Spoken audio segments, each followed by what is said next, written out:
Biopsy test কিন্তু কলকাতাতে তোমরা দু রকম পদ্ধতিতে করাতে পারো। এক হচ্ছে তোমরা কোনো হসপিটালে বা প্রাইভেট নার্সিং হোমে অ্যাডমিশন নিয়ে ওখানে স্যাম্পেল কালেক্ট করিয়ে ওখান থেকেই ডায়াগনস্টিক করাতে পারো, অথবা তোমরা কোনো অন্য হসপিটাল থেকে স্যাম্পেল কালেক্ট করিয়ে কোনো ডায়াগনস্টিক সেন্টারে গিয়ে স্যাম্পেলটা সাবমিট করে সেখান থেকেও কিন্তু টেস্ট করাতে পারো।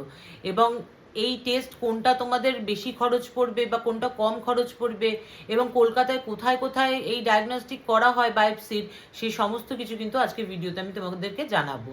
প্রথমত তো আমি বলবো যে হসপিটালগুলোতে বায়োপসি টেস্ট করানো হয় সেই হসপিটালগুলোর নাম, যার মধ্যে আর.এন. ট্যাগর রয়েছে, অ্যাপোলো মাল্টি স্পেশালিটি হসপিটাল রয়েছে, মণিপাল হসপিটাল রয়েছে, তারপরে HCG ক্যান্সার হসপিটাল রয়েছে, নেতাজি সুভাষচন্দ্র বোস ক্যান্সার হসপিটাল রয়েছে। এই সমস্ত জায়গায় কিন্তু তোমরা বায়োপসি ওখান থেকে স্যাম্পেল কালেক্ট করিয়ে টেস্ট করাতে পারবে।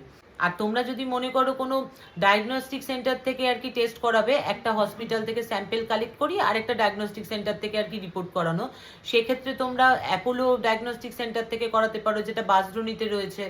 তারপরে আরথি থেকে করাতে পারো, যেটা ভবানীপুরে রয়েছে।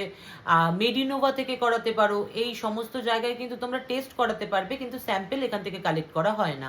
এই ক্ষেত্রে তোমাদেরকে কিছু সরকারি হসপিটাল আছে যেখান থেকে তোমরা স্যাম্পেল কালেক্ট করাতে পারবে, আর সেটা কিন্তু একদম বিনা খরচেই হবে, কারণ সরকারি হসপিটাল, যে কারণে ওটি চার্জ তোমাদেরকে কিছু পে করতে হবে না, কিংবা অ্যাডমিশন চার্জও কিছু তোমাদেরকে পে করতে হবে না। তোমরা জাস্ট ওখানে অ্যাডমিশন নেবে, স্যাম্পেলটা ওখান থেকে কালেক্ট করানো হবে ওটির মাধ্যমে, তারপরে গিয়ে ওই স্যাম্পেলটা তোমরা যে কোনো ডায়াগনস্টিক সেন্টারে যেখানে যেখানে আর কি বায়োপসি টেস্ট হয় সেখানে গিয়ে সাবমিট করলে ওরা রিপোর্ট দিয়ে দেবে।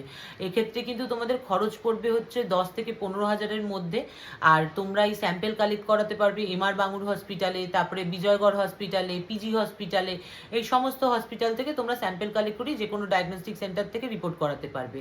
আর তোমরা যদি ভর্তি করে ডায়াগনস্টিক করতে চাও একই নার্সিংহোম বা একই প্রাইভেট হসপিটাল থেকে, সেক্ষেত্রে কিন্তু তোমাদের খরচটা অনেক বেশি পড়ে যাবে। যেমন দেবদূত নার্সিংহোম থেকে আমারই এক রিলেটিভ বায়োপসি করিয়েছিলেন, ওনাকে ওখানে 2 দিন ভর্তি রেখেছিল এবং পুরো মানে ওখানে অ্যাডমিশন চার্জ, ওটি চার্জ, যাবতীয় কিছু মিলিয়ে 65,000 টাকা বিল করেছিল।